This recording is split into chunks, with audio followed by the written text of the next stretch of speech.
Hello प्यारे बच्चों। तो चैप्टर नंबर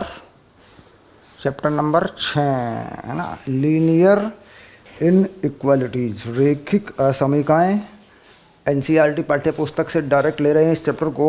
इसका कोई अलग से ऐसा विशेष बेसिक बनाने की ज़रूरत नहीं है, क्योंकि समीकरणों को या असमीकरणों को, समीकरण हो या असमीकरण हो, इसको हल करना है और ये समझना है कि ये चीज़ें कहाँ काम आ सकती हैं।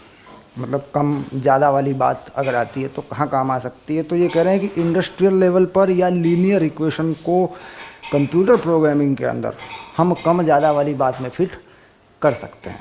यानी बहुत पुराने ज़माने से ये समीकरण बनाए जा रहे हैं, और जब जब किसी चीज़ के बढ़ने घटने की जो सीमाएं हैं, इससे ज़्यादा हो सकता है, अगर महंगाई इतनी बढ़ गई तो इसका रेट कितना बढ़ सकता है, कहाँ से कहाँ तक चीज़ें हो सकती हैं। तो जब जब वो वेरिएशन देखा जाएगा, जब जब वो परिवर्तन देखा जाएगा कि भाई यहाँ से यहाँ तक हो सकता है ये मान, तो तब तब क्या होगा, असमीका की ज़रूरत पड़ेगी।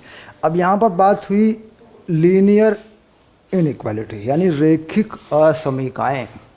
रेखिक असमीकाएँ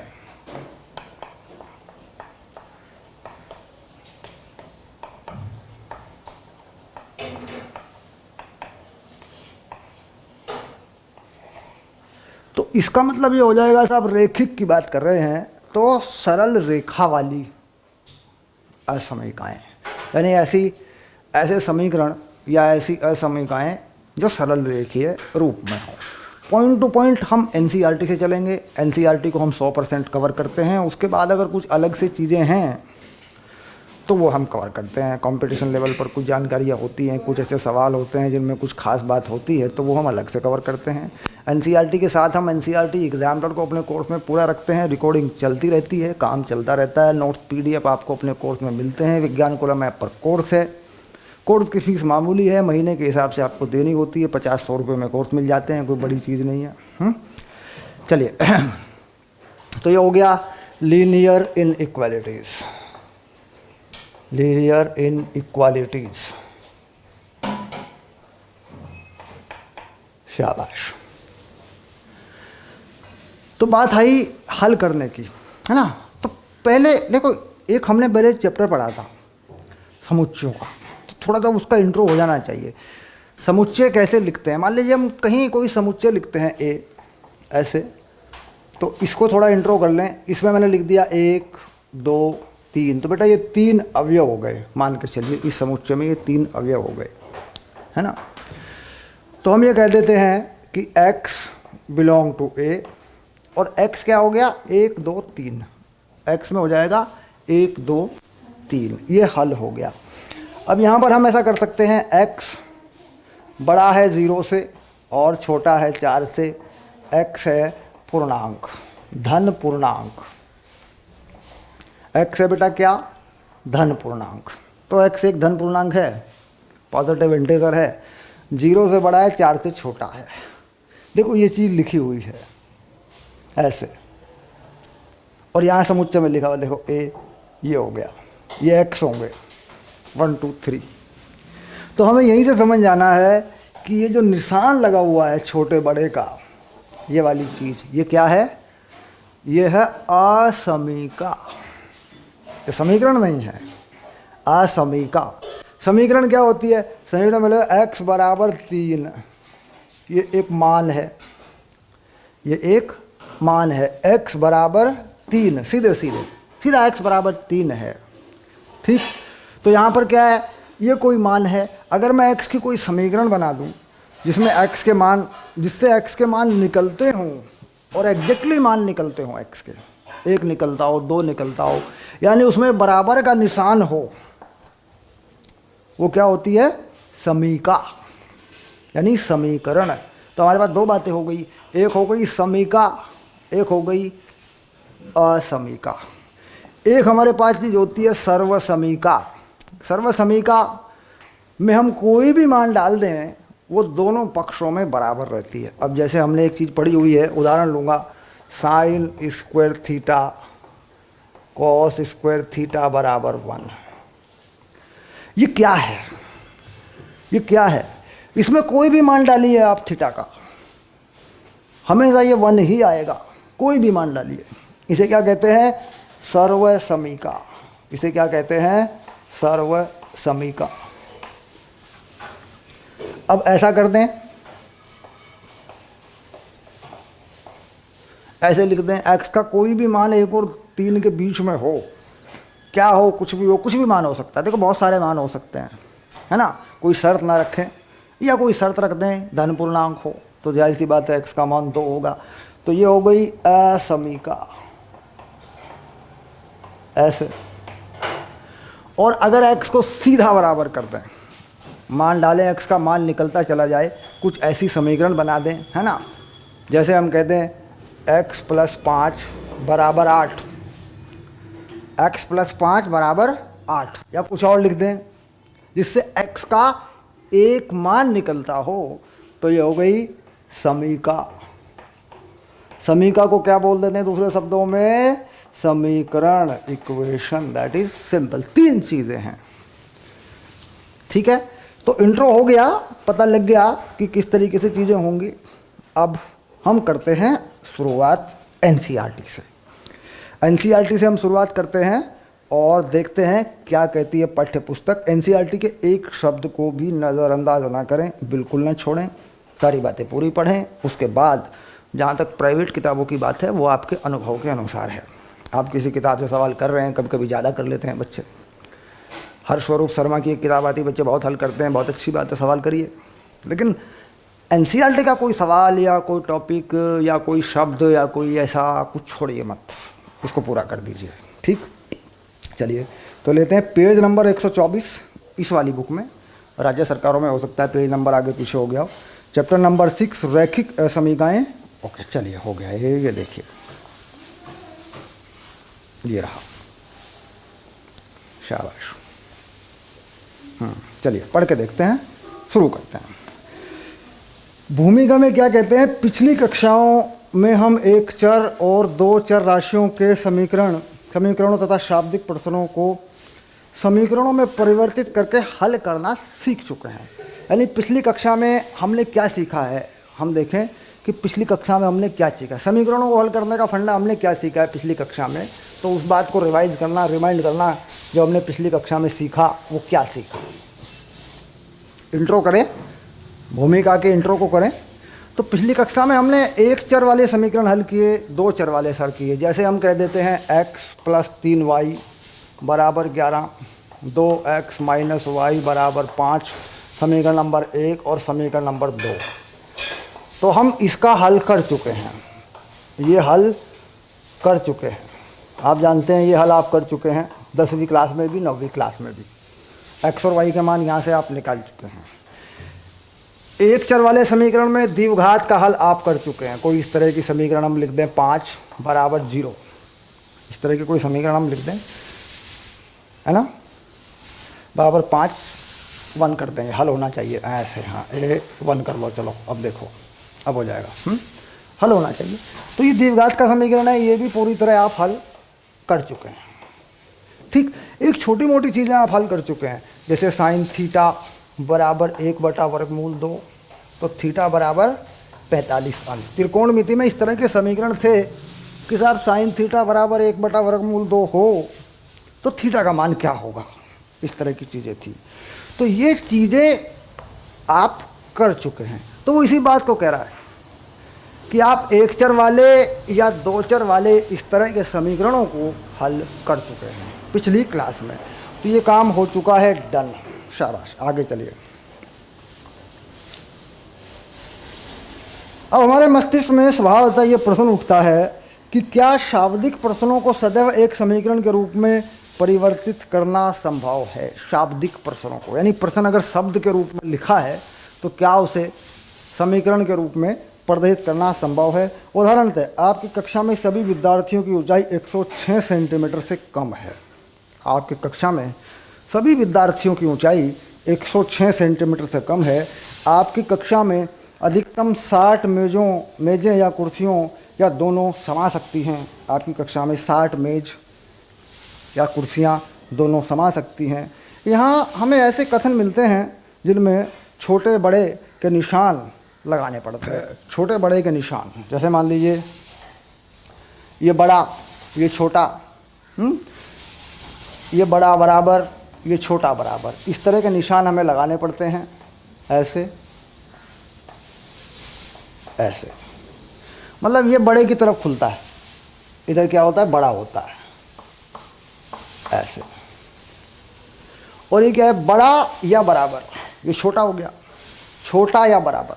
तो ऐसे निशान हमें लगा सकते हैं। किसी भी विद्यार्थी की ऊंचाई 106 सेंटीमीटर से कम है तो इसका मतलब होता है 106 सेंटीमीटर नहीं है किसी की भी, 106 सेंटीमीटर से कम ही है सबकी। तो ये कह दें भाई विद्यार्थी की ऊंचाई, कक्षा में विद्यार्थी की ऊंचाई, विद्यार्थी की ऊंचाई, ऊंचाई को बेटा हाइट लिख दूं, सुंदर लगेगा, h है ना, ये कम है 106 सेंटीमीटर से। तो 106 ये आ गया, देखो 106 सेंटीमीटर से कम है। कक्षा में 60 कुर्सी या मेज समाई जा सकती है। तो कुर्सी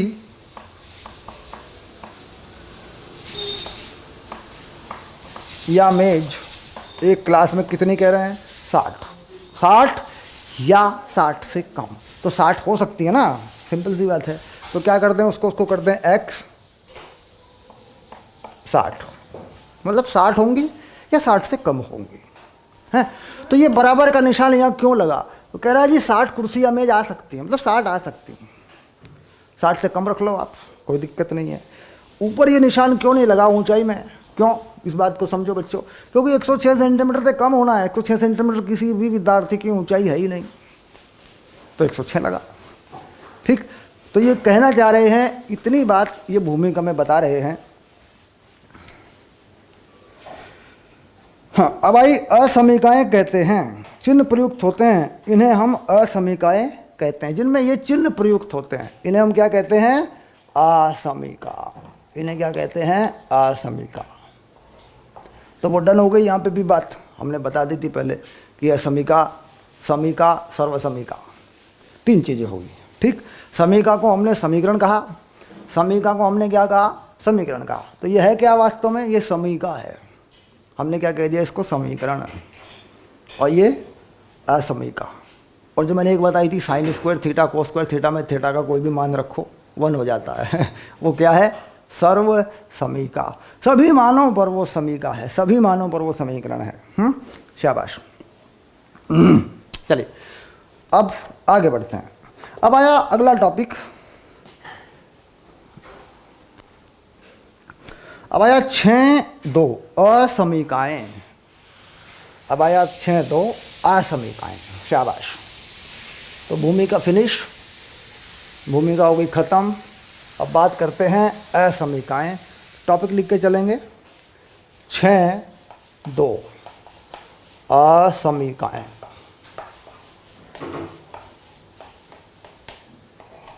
इसमें क्या कहता है इसको देखते हैं। शाबाश। चलिए हम निम्नलिखित स्थितियों पर विचार करते हैं। पहली बात इन्होंने कहा था आप निम्नलिखित स्थितियों पर विचार कर लो पहले। चलिए पहले में क्या कहा, रवि 200 रुपये लेकर चावल खरीदने के लिए बाज़ार जाता है। रवि 200 रुपये लेके चावल खरीदने के लिए बाज़ार जाता है, ठीक। चावल 1 किलोग्राम के पैकेट में उपलब्ध है। अब चावल जो है वो 1 किलोग्राम के पैकेट में उपलब्ध है। आधा किलो, 400 ग्राम, 100 ग्राम, 300 ग्राम चावल नहीं मिल सकता रवि, 1 किलोग्राम के पैकेट हैं, ठीक। 1 किलो चावल के पैकेट का मूल्य 30 रुपये है। 30 रुपये का 1 किलो का पैकेट है, 200 रुपये हैं इसके पास। यदि x उसके द्वारा खरीदे गए चावल के पैकेटों की संख्या को व्यक्त करता है तो उसके द्वारा खर्च की गई धनराशि 30x रुपये होगी। क्योंकि उसे चावल को पैकेटों में खरीदना है इसलिए 200 रुपये की पूरी धनराशि को खर्च नहीं कर पाएगा। अब मान लीजिए उसने खरीदे हैं x पैकेट। एक पैकेट कितने का है, यह है 30 रुपये का, और कुल धनराशि कितनी है, 200 रुपये, ठीक। तो जाहिर सी बात है कि 30x रुपये के खरीदेगा, बराबर 200 नहीं कर सकते क्योंकि पैकेट पूरा पैकेट मिलता है, पूरा पैकेट मिलेगा 30 रुपये में 1 किलो का। तो क्या करेंगे अपन, ये कर देंगे ऐसे, जहाँ x 1 धन पूर्णांक है। ठीक, क्यों भाई? चावल है, धन पूर्णांक है। पैकेट कितने होंगे? 1 होंगे, 2 होंगे, 3 होंगे, 4 होंगे, 5 होंगे, कुछ भी होंगे। वो माइनस में नहीं हो सकते, वो दशमलव का स्थान भी उसमें नहीं आ सकता, क्योंकि पैकेट पूरा 1 किलो का है। बात को समझना और इसको प्रैक्टिकली भी सोचना। अगर आप दुकान पे जाएं और ऐसी परिस्थिति बन जाए कि साहब 5 रुपये का एक पेन है, 5 रुपये का एक पेन है, तो 2.5 रुपये दे के हम आधा पेन लेके क्या करेंगे? और ना वो हमें देगा। 2.5 रुपये का आधा पेन नहीं मिलने वाला। आधे पेन का हम करेंगे भी कुछ नहीं और मिलेगा भी नहीं। तो यहाँ पर ऐसा होता है कि पैकेट आधा दे दे चावल का तो ठीक है, हमारे काम आ जाएगा, आधा किलो चावल और मिल जाएगा हमें। पैकेट को खोल ले दुकानदार, लेकिन ऐसा होगा नहीं। वगैरह पूरा पैकेट आता है साहब, कंपनी की तरफ से पूरा ले जाओ। तो कुल मिला के ये स्थिति हो गई कि एक्स का मान पूरा होना चाहिए। तो यहाँ समझ में आ रही है बात कि एक्स का मान कितना होगा। तो एक्स का मान कितना हो जाएगा? एक्स का मान हो जाएगा 6। भाई अगर अधिकतम मान देखें एक्स का तो 6। वो 6 पैकेट खरीद ले, 5 पैकेट खरीद ले, 1 पैकेट खरीद ले, 2 पैकेट खरीद ले, उसकी मर्जी है। तो इसका मतलब हो गया कि एक्स जो है यहाँ पर, एक्स जो है यहाँ पर धन पूर्णांक है। हो सकता है वो कोई पैकेट ना खरीदे, इसे कोई फर्क नहीं पड़ेगा। तो एक्स का मान कितना हो सकता है? एक्स का मान कितना हो सकता है? एक्स बिलोंग टू 0 से 6, यानी 0 हो सकता है, 6 हो सकता है। 1 2 3 4 5 6। तो अगर एक्स के मानों का एक समुच्चय बना लूँ ऐसे, कितना हो सकता है? 0 1 2 3 4 5 6। अब ये देखो, ये सारी चीज़ें क्या बता रही हैं? ये बता रही हैं कि कितने पैकेट वो खरीद सकता है। हो सकता है वो दुकानदार के पास जाए, वो कहेगा यार पूरे 6 पैकेट मिल सकते हैं। तो यार छोड़ो यार, मुझे 200 रुपये के चावल खरीदने थे, 180 रुपये खर्च हुए, 20 रुपये बच गए, तो ऐसा करते हैं अभी नहीं खरीदते हैं। तो 0, कोई फ़र्क नहीं पड़ेगा। असमीका में कोई प्रॉब्लम नहीं आती है। एक्स का मान 0 रख दो, 0 से बड़ा 200 है। 1 में, 2 में, 3 में, 4 में, 5 में, 6 में, जितने चाहे खरीद ले। तो ये क्या है? ये पूरा क्या है? ये पूरा क्या है? ये पूरा एक्स के मानों का समुच्चय है। ये असमीका का हल है। ये हल है। ठीक, तो यानी हल निकालने का एक फंडा तो क्लियर हो गया होगा। अच्छा, ये क्या होता है? ये बड़ा ब्रैकेट लगा हुआ, इसे कहते हैं अंतराल। अंतराल 2 तरीक़ों से लगता है। अगर मैं ये लिख दूं, छोटे ब्रैकेट लगा दूं, 0 और 6 लिख दूं, तो इसका मतलब होगा कि x जो है 0 से बड़ा है और 6 से छोटा है। ये कहानी हो जाएगी। अगर मैं यहाँ लिखूँ ऐसे, तो x बराबर 0 के, या 0 से बड़ा और 6 या 6 से छोटा, ये स्टोरी हो जाएगी। तो ये अंतराल बेटा ऐसे लिखा जाता है बड़े ब्रैकेट में। पहले मैंने पढ़ाया दिया, पहले चैप्टर्स में, दूसरे चैप्टर में। और ये अंतराल ऐसे लिखा जाता है। ठीक, तो यहाँ तक की बात पूरी हो गई। रवि ने चावल खरीद लिया और हम इस चैप्टर को ईमानदारी से थोड़ा थोड़ा करके समझ रहे हैं। जादू की छड़ी घुमाई नहीं जा सकती, जल्दी कुछ भी हो नहीं सकता। ये तो आप जानते ही हैं अच्छे से। आपने पीछे के चैप्टर सारे मेरे साथ डिटेल में पढ़े हैं। कोई जल्दी ना करें, आराम से पढ़ें। ठीक। इसके बाद दूसरा इन्होंने कहा, रेशमा के पास 120 रुपये हैं। रेशमा के पास 120 रुपये हैं। इस सवाल को पढ़ेंगे। रेशमा के पास 120 रुपये हैं। अपनी बुक में देखते हुए चलेंगे, पढ़ाई शुरू करें। बुक को सामने खोल के देखें और पढ़ें। क्या कह रहे हैं? रेशमा के पास 120 रुपये हैं। वह कुछ रजिस्टर व पेन खरीदना चाहती है। कुछ रजिस्टर खरीदना चाहती है और कुछ पेन खरीदना चाहती है। रजिस्टर का मूल्य 40 रुपये है, पेन का मूल्य 20 रुपये है। इस स्थिति में यदि रेशमा द्वारा खरीदे गए रजिस्टर की संख्या x है, तो x रजिस्टर का मूल्य कितना होगा बेटा? एक रजिस्टर कितने रुपए का है? 40 रुपये का है। तो ये हो गया 40x। पेन का मूल्य, y पेन मान लिए, y पेन का मूल्य 20 रुपये का पेन है, ये रहा। हालांकि पेन मुझे महंगा लग रहा है, 5 रुपये का होना चाहिए। रजिस्टर का मूल्य 40 रुपये, चल जाएगा, कोई दिक्कत नहीं, सस्ता लग रहा है मुझे। वैसे 40 रुपये में रजिस्टर आजकल मिलता नहीं है, ठीक ठाक रजिस्टर 60-70 रुपये का मिलता है। चलो मान लिया आप रजिस्टर होगा भाई। ऐसी स्थिति में रेशमा के पास कुल खर्चा है 120। तो 120 रुपये पूरे खर्च कर सके कि नहीं कर सके ये हमें देखना है। तो मान लीजिए ये रकम जोड़ दी जाए 40x प्लस 20y, तो बेटा ये कम होनी चाहिए 120 से। और अगर ऐसा कोई मान आ जाए जिस पर पूरे 120 रुपये हो जाएं, तो ये निशान बराबर में भी जा सकता है, क्योंकि यहाँ x और y दोनों धन पूर्णांक है। x तथा y दोनों धन पूर्णांक। ये हल धन पूर्णांक पर होना चाहिए, क्योंकि होगा क्या, रजिस्टर है उसको भी अपन फाड़ के आधा नहीं कर सकते, दशमलव का नंबर नहीं है, और पेन है उसको भी नहीं कर सकते, और ऋणात्मक भी नहीं ले सकते, नेगेटिव नंबर भी नहीं ले सकते। माइनस का तो हल होगा ही नहीं इसमें, क्योंकि पेन होंगे कुछ रजिस्टर होंगे। तो यहाँ इसके बाद ये संख्या सेटिस्फाइड होनी चाहिए, इस तरीके से होना चाहिए। अब इसका हल क्या होगा अगर हम करके देखें, तो यहाँ 40 एक पेन ले ले, बाकी रजिस्टर ले ले।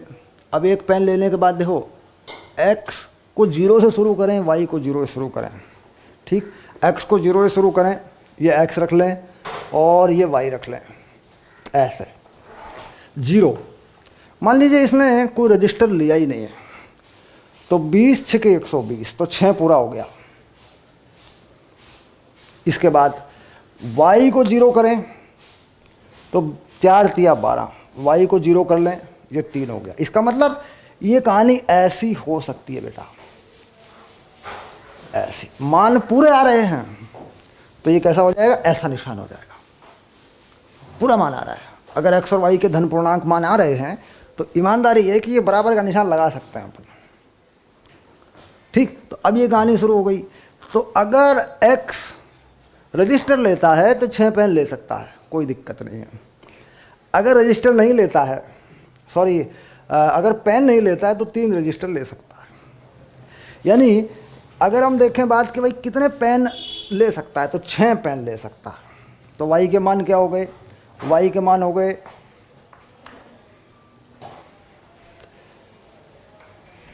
0 1 2 3 4 5 6। ये ले बेटा, ये क्या है, पेन है, जितने चाहे पेन ले ले। ठीक, इसके बाद x के मान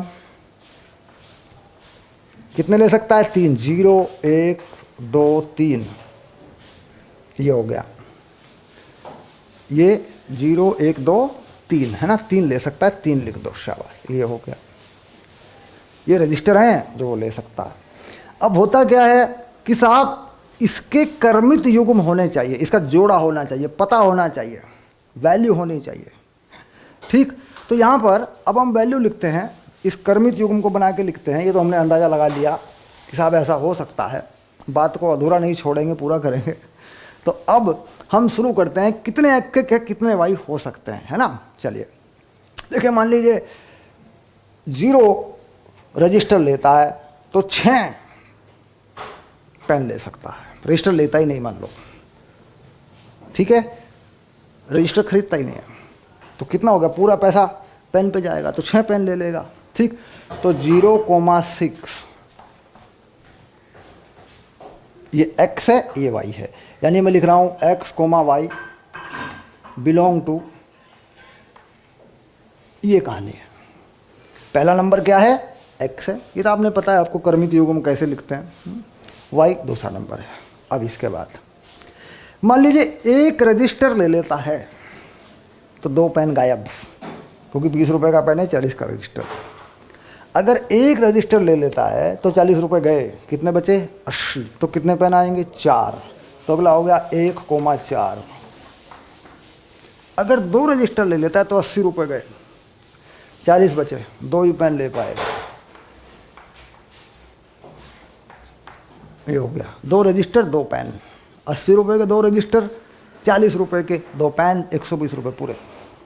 इसके बाद अगर 3 रजिस्टर ले लेगा तो 0 पेन लेगा, ये आ गया। तो ये क्या है, समुच्चय रूप में असमीका का हल है। समुच्चय रूप में इस असमीका का ये हल है। ये रहा बेटा, देख पूरी बात है। तो पूरा समझ में आ गया कैसे लिखना है। एक ये वैल्यू है, एक ये वैल्यू है जो इसको संतुष्ट कर सकती है। ये समुच्चय है मानों का, ये हल नहीं है, ये हल नहीं है। क्योंकि आप देख रहे हैं हल में कुछ चीज़ें ऐसी हैं जो नहीं आई है इसमें से। अब देखो इसमें से क्या लिया गया, 6 लिया गया, 4 लिया गया, 2 लिया गया, 0 लिया गया, ये लिया गया। इसमें से सारे मान ले लिए गए, है ना। तो कुल मिलाकर ये हल है भाई। ये चाहे ये ले ले, ये चाहे ये ले ले, ये चाहे ये ले ले, ये चाहे ये ले ले, है ना। शाबाश। तो ये बात पूरी हो गई। तो थोड़ा थोड़ा समझ में आ रहा होगा बेटा।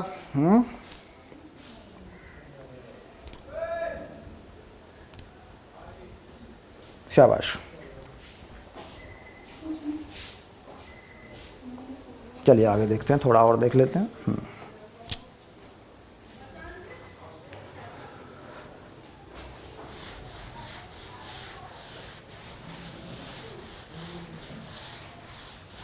ओके चलिए, शाबाश। अब बात आई परिभाषा। देखो यहाँ पर परिभाषा लिखी हुई है, ये तो एग्जाम्पल हमने ले लिया, समझ लिया। परिभाषा नंबर 1, इन्होंने कहा परिभाषा पहली क्या बनेगी। परिभाषा नंबर 1 समझना है पॉइंट टू पॉइंट। एक असमीका दो वास्तविक संख्याओं या दो बीजीय व्यंजकों में छोटे बड़े बराबर बड़ा बराबर छोटे के चिन्ह के प्रयोग से बनती है। यानी असमीका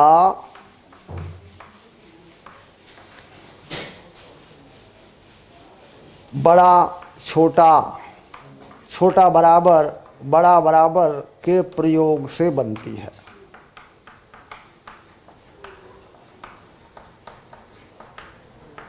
ये बात इन्होंने बता दी, ठीक।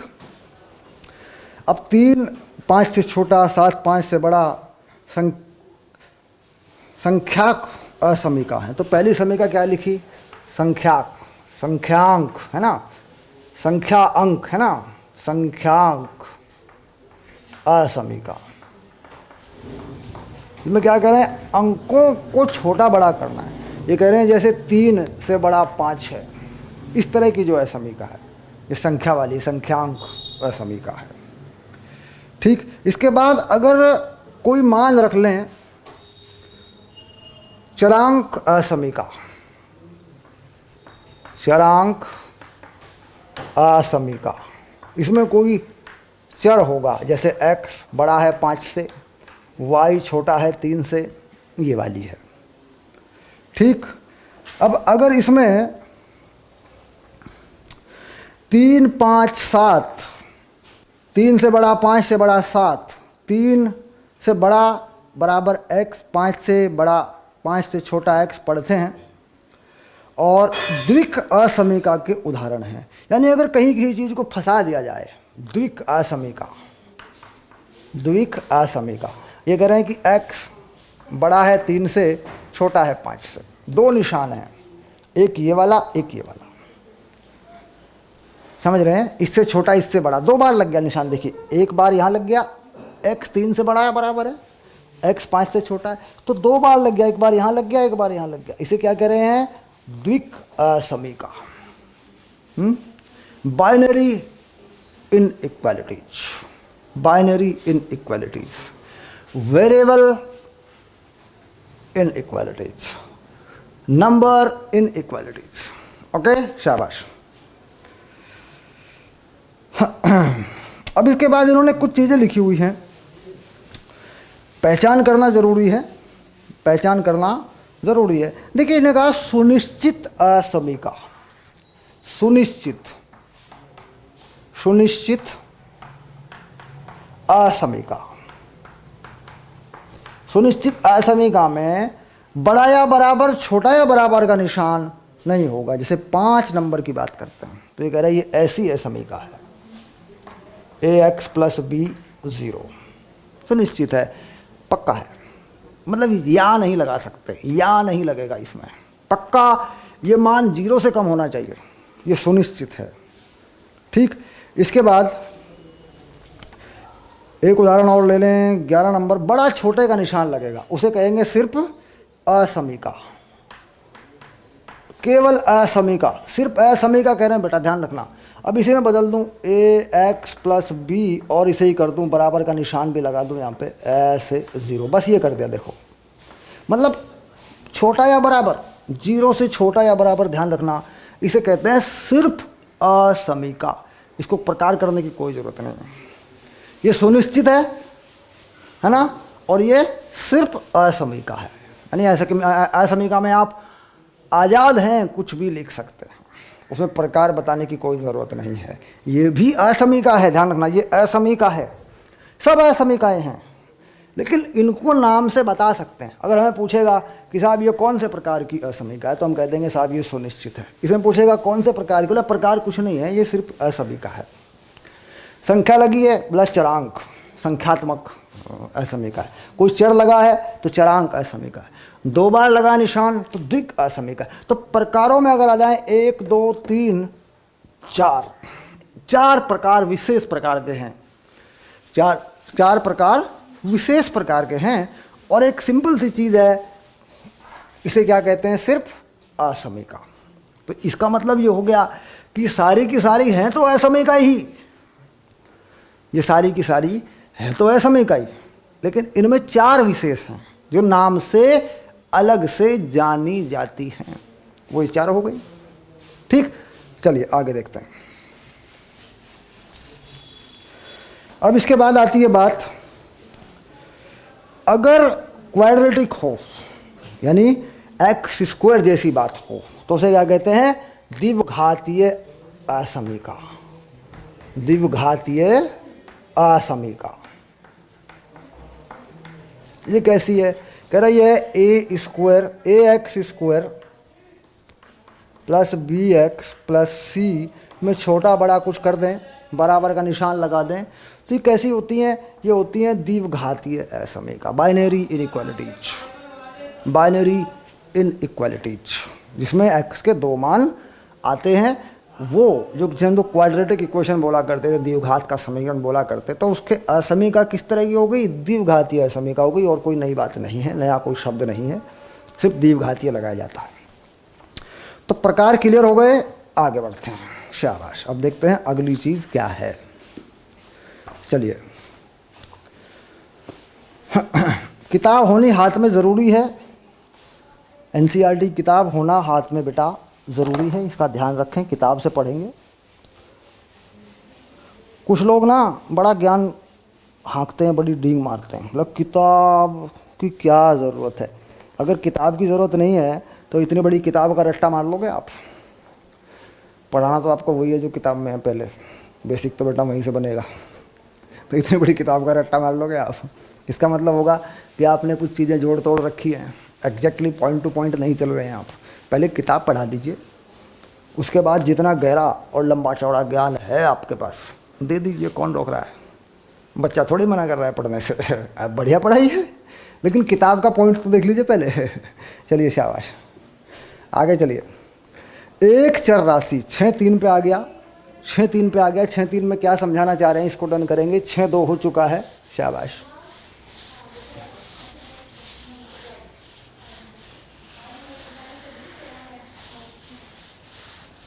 पॉइंट आ गया 6-3, शाबाश।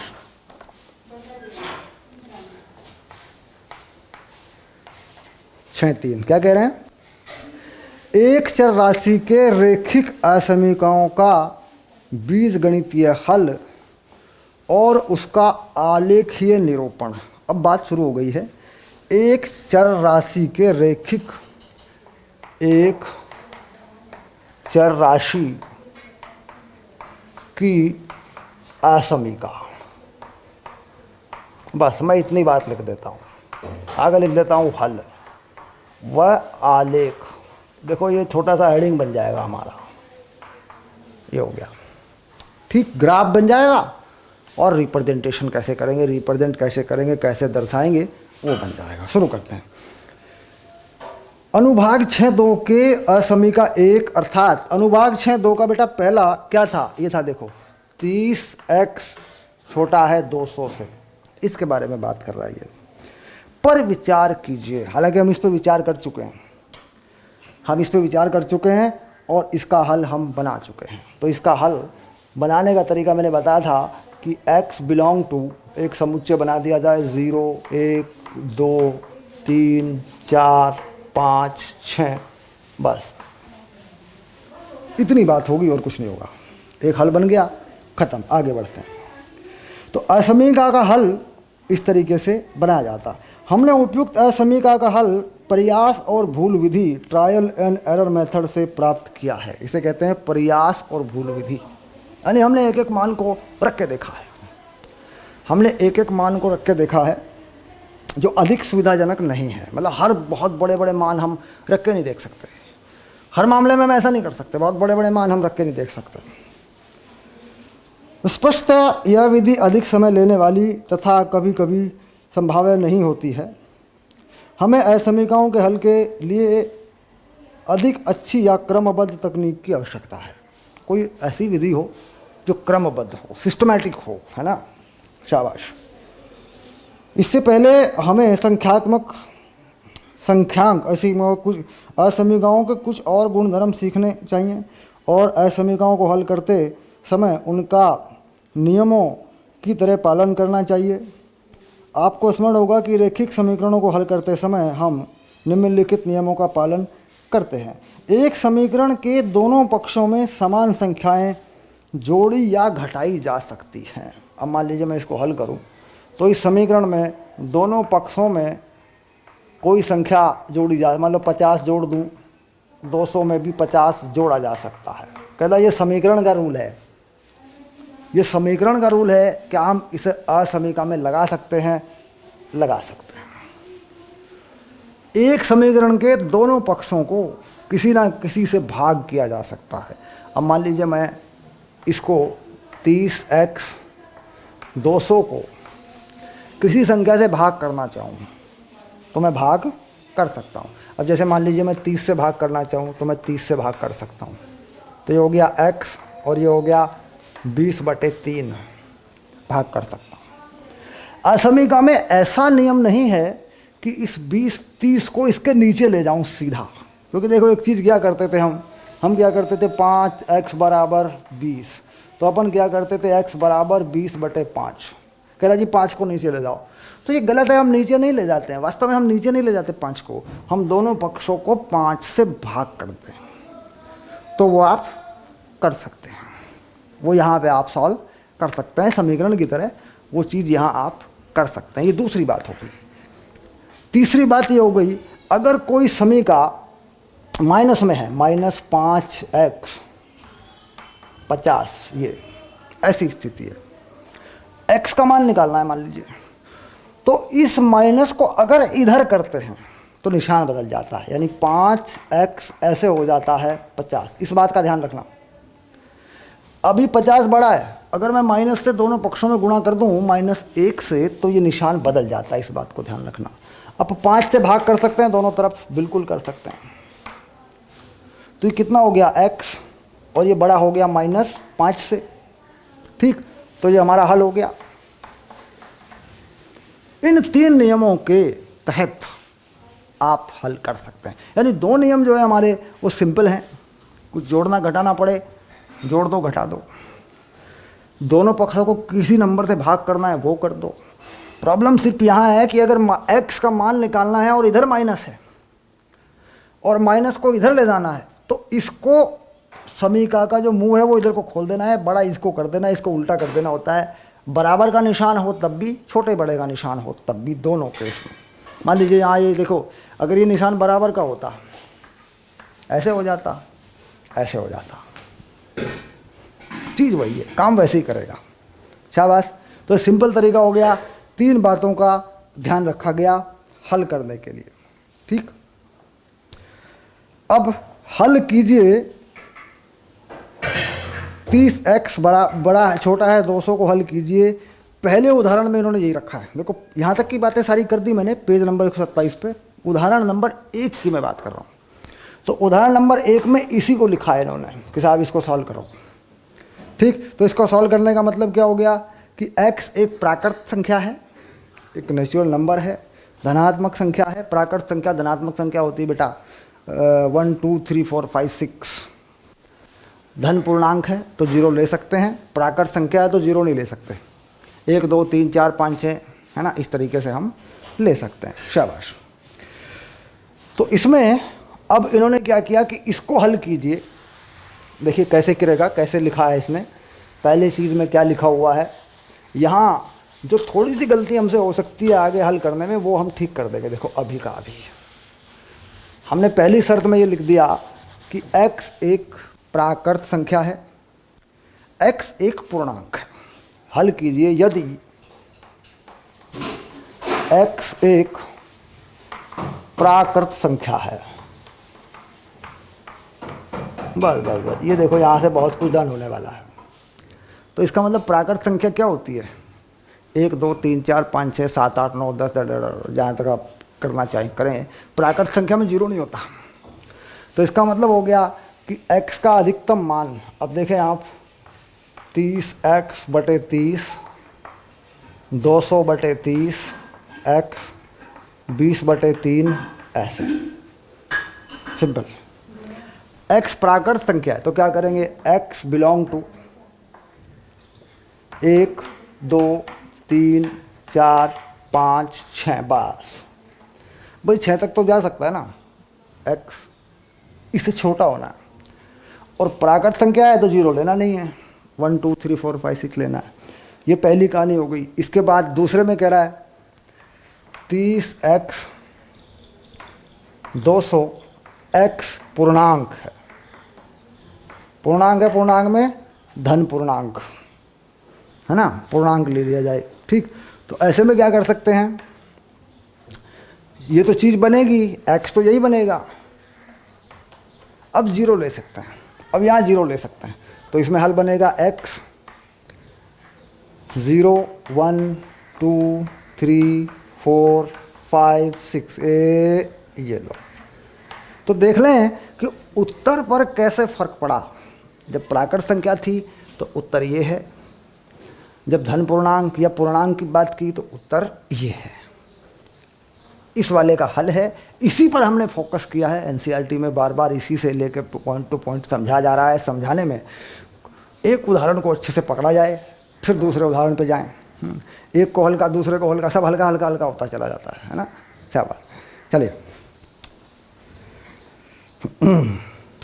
अब धन पूर्णांक क्या लिखा है, धन पूर्णांक ऐसे। और अगर पूर्णांक है, क्या कह रहे हैं, पूर्णांक है, x पूर्ण अंक है, पूर्णांक है, तो क्या करेंगे, x बिलोंग टू, ऐसे करेंगे डॉट डॉट डॉट, ऐसे करेंगे। और माइनस की तरफ चले जाएंगे, माइनस की तरफ चले जाएंगे, कोमा -3 -2 -1 0 1 2 3 4 5 6। देखो ये सब तो पूर्णांक है तो अनंत तक जा सकता है, माइनस में कहीं भी जा सकता है, कोई फर्क नहीं पड़ेगा। 6 या 6 से छोटा कुछ भी हो तो ये धन पूर्णांक है, ये चीज़ है, 0 तक जाएगा बस। और अगर सिर्फ पूर्णांक है तो सारे छोटे नंबर लिए जा सकते हैं। ठीक, शाबाश।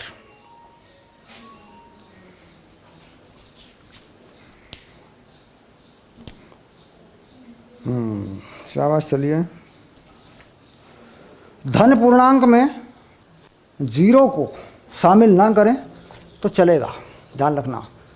धन पूर्णांक में अगर इस जीरो को शामिल नहीं करेंगे तो भी चल जाएगा। Zero is not a positive integer, not a negative integer. ठीक, जीरो पॉजिटिव नेगेटिव इंटीजर में नहीं होता। तो ये देखो, ये हो गया, मान सकते हैं। ठीक, ये हो गया, शाबाश।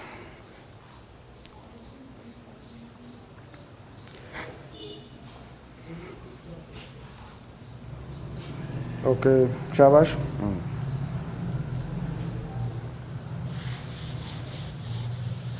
चलिए आगे बढ़ते हैं। ओके,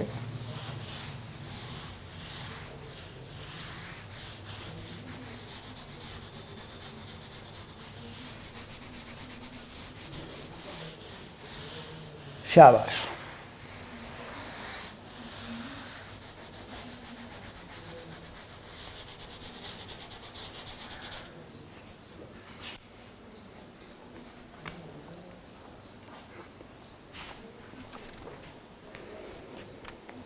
हम्म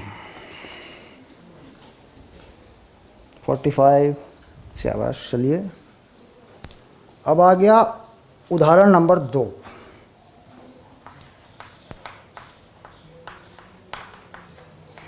ये आ गया, क्या कह रहे हैं, हल कीजिए 5x माइनस 3, 3x प्लस 1। तो यहाँ क्या हो रहा है, इसको अपने तरीके से हल कर सकते हैं, अपने तरीके से हल कर सकते हैं। आप अपने कॉपी पे अपने तरीके से हल करिए, मैं कर रहा हूँ तो बाद में मिलान कर लेंगे, कोई दिक्कत नहीं है। ठीक है, चलिए देखिए क्या होना है। ये बड़े का निशान यहाँ पर है, इस तरीके से। ओके, तो कोई चीज़ इधर की उधर नहीं ले जा सकते, ध्यान रखना, इधर से उधर कुछ नहीं ले जा सकते। क्या होता है यार, इसे को इधर ले आओ माइनस हो जाएगा, समीकरणों में ऐसा करते हैं, या नहीं कर सकते आप। आपको कुछ जोड़ के कुछ घटा के ख़त्म करना पड़ेगा। अब देखिए ये 5x है, ये 3x है ना, 5x है 3x। तो आपको चाहिए कि एक x एक तरफ हो, तो दोनों तरफ से पहले x घटाओ। 5x minus 3 minus 3x, 3x minus 3x plus 1। तो x को ख़त्म कर रहे हैं पहले, 3x दोनों तरफ से घटा दिया तो इधर से हट जाएगा। देखिए ये हट जाएगा, ये कितना बचेगा 2x, ये माइनस 3 हो जाएगा ऐसे, और ये जो कहता हूँ ऐसी कहानी हो गई। अब ये माइनस 3 इधर नहीं होना चाहिए, x का मान कैसे निकलेगा, तो प्लस 3 कर दे दोनों तरफ, 2x माइनस 3 प्लस 3, 1 प्लस 3 ऐसे कर दे। अब देखो ये 3 यहाँ से हट जाएगा, तो 2x 4। अब 2 से भाग कर दें, 2 से भाग कर दें, तो 2x बटे 2, 4 बटे 2, ये हो गया। अब ये x बटे 2, तो अब तो 2 हट जाएगा, कोई दिक्कत नहीं है। अब आ गया x 2, x 2 से छोटा। ठीक, अब x 2 से छोटा है तो क्या करेंगे, कोई भी मान रख सकते हैं। इन्होंने कहा x एक पूर्णांक है, x एक वास्तविक संख्या है, x एक पूर्णांक है और x एक वास्तविक संख्या है। तो पूर्णांक है तो बहुत एक समुच्चय के रूप में लिख देंगे, और वास्तविक संख्या है तो आप इसे ब्रैकेट में डालकर एक अंतराल के रूप में भी लिख सकते हैं। ठीक, अब देखिए 2 से छोटा, 2 से छोटा है, पूर्णांक है, तो क्या करेंगे, पहला कर दिया हमने x एक पूर्णांक है, सिंपल सी बात है, सिंपल। तो क्या करेंगे, x बिलोंग टू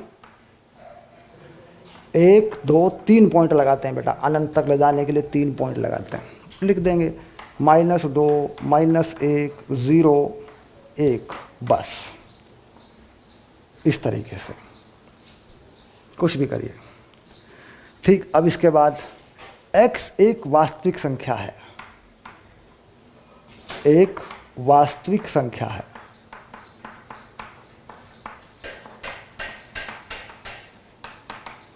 तो वास्तविक संख्या को हम समुच्चय में लिख ही नहीं सकते, क्योंकि वास्तविक संख्या है, बटे में हो सकती है, भिन्न के रूप में हो सकती है, अनंत हो सकती है। तो उस केस में क्या करेंगे, ऐसे लिखेंगे x बिलोंग टू छोटा ब्रैकेट माइनस अनंत 2 ऐसे। ध्यान दें, ये जो माइनस अनंत है ये नहीं होना चाहिए, माइनस अनंत तो लेते ही नहीं ना, कोमा लगा देंगे 2। माइनस अनंत से 2 तक की, 2 नहीं होना है, माइनस अनंत नहीं होना। देखो छोटा ब्रैकेट लगा है बेटा, छोटा ब्रैकेट लगा है, क्लोज इंटरवल, ओपन इंटरवल, मतलब बराबर हो सकता है, बड़ा ब्रैकेट लगता है, शाबाश। तो ये माइनस अनंत से 2 तक कुछ भी हो सकता है, रियल नंबर है, इसको ऐसे लिखा जाता है, क्योंकि तुम्हें पता नहीं क्या क्या लिख सकते हो। ठीक, इस चीज की जगह पे ये नहीं लिख सकते, ये समुच्चय में ही लिखना पड़ेगा, बताना पड़ेगा कि इस तरह की व्यवस्था है, पूर्णांक है, तो पूर्णांक उसमें दिखाने पड़ेंगे, अनंत तक जा रहे हैं हम लोग। ठीक, यहाँ अगर दिखेंगे तो बताना पड़ेगा x पूर्णांक है, इसके नीचे मेंशन करना पड़ेगा कि साहब माइनस अनंत से 2 तक है, क्लोज इंटरवल है, बंद है अंतराल, 2 नहीं ले सकते, माइनस अनंत नहीं ले सकते, और x एक पूर्णांक है। तो वो पूरा प्रॉपर एक अच्छी तरकीब नहीं है 2 बातें बताने की, मतलब लिखना भी पड़े, और यानी इस चीज़ को लिखकर हम यहाँ ऊपर काम चला सकते हैं, लेकिन वो ठीक बात नहीं है। सही तरीका यही है कि अगर ऐसा हो, वास्तविक संख्याओं की बात आ गई, अंतराल आ गया, तो ऐसे लिखिए, और उसमें पूर्णांक आ गए या संख्याएं फिक्स हो गई, पता हो गई हमें, तो फिर ऐसे लिखिए। ठीक, तो पहले लेक्चर में मैं यहीं तक रखूँगा, फिर मैं आगे और हल करेंगे अगले लेक्चर में। शाबाश, उदाहरण नंबर 3 से हम शुरुआत करेंगे आगे वाली क्लास की आपकी। ठीक है, शाबाश।